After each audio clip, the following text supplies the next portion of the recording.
केंद्रीय वित्त मंत्री निर्मला सीतारमण द्वारा 1 फरवरी को आम बजट पेश किया जा रहा है। हर वर्ष की भांति इस वर्ष भी लोगों को बजट से नई उम्मीदें हैं। जहां व्यापारी वर्ग को जीएसटी और इनकम टैक्स में विशेष राहत की उम्मीद है, तो वहीं युवाओं को बजट में रोजगार के नए अवसरों को दिए जाने की आशा है। इसी संदर्भ में सन टीवी हिमाचल ने हमीरपुर के विभिन्न लोगों की बजट से उम्मीदों को जाना। जैसे हमारे 2 प्रकार के टैक्स हमें लगते हैं, एक जीएसटी लगता है और एक इनकम टैक्स।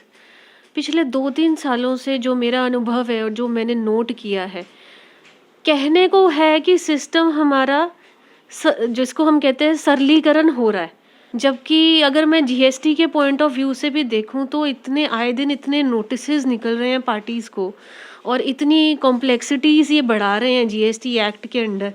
मेरा तो यही मानना है कि हमें इन चीज़ों को इजी करना चाहिए ताकि जो आम हमारे बिजनेसमैन, आम व्यापारी हैं, सैलरीड पर्सन हैं, इनको ये चीज़ें समझना आसान हो।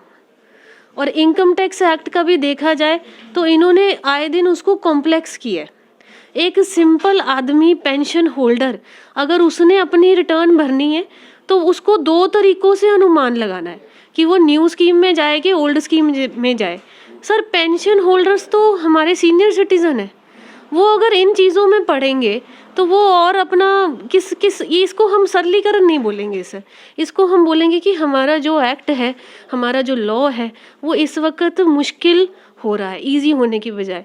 तो मेरा तो यही मानना है कि जो हमारा जो बजट आने वाला है उसको आसान इस तरह से होना चाहिए, कुछ लॉस की ये चीज़ें आसान हो, आम जनता के लिए समझना आसान हो, मुश्किल नहीं। भारत में जो कोचिंग सिस्टम है वो बड़ा कमज़ोर है और हम चाहेंगे कि देश में ज़्यादा से ज़्यादा जो है वो कोचिंग सेंटर हो जहाँ पे वर्ल्ड क्लास ट्रेनिंग की फैसिलिटीज़ हो। इसलिए जो कोचिंग सिस्टम है उसके ऊपर ज़्यादा से ज़्यादा बजट रखा जाए। हमें नए बजट जो आ रहा है उससे युवाओं को बहुत से मतलब उम्मीदें हैं कि आने वाले टाइम में जो है युवाओं को रोजगार के रिगार्डिंग अच्छी सुविधा मिले। और अगर कोई युवा अपना बिजनेस करना चाहता है तो कम रेट पे उसको लोन दिया जाए ताकि वो अपना आने वाले टाइम में अपना बिजनेस स्टार्ट कर सके, जिससे उसे अपने आने वाले टाइम में स्वअवसर और रोज़गार को आगे बढ़ाने का अवसर मिले।